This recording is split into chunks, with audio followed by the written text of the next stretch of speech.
Yo. Si Datu ang aking number 1 karibal kasi pareho naming mahal si Jolina Magdangal. Yo. Wala na akong masabi, kaya kakagatin na lang kita. Parang babaeng ginagamit ang ngipin para tsumupa.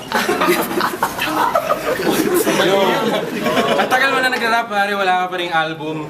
Sa panaginip pa lang nagdo-double platinum, uminom ka na lang ng Valium. Yo. Tapos ka na, Chong. Para kang last song ni Hijack yung last song. At least si Hijack may last song, ikaw wala man kahit first song.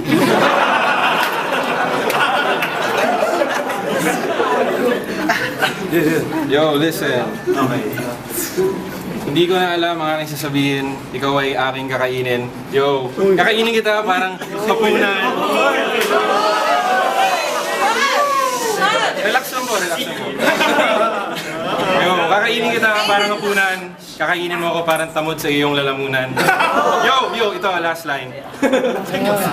Akala ko ba bawal kumain ng baboy ang Muslim? Bakit mo nilalaplap si Tutay pagsapit ng dilim?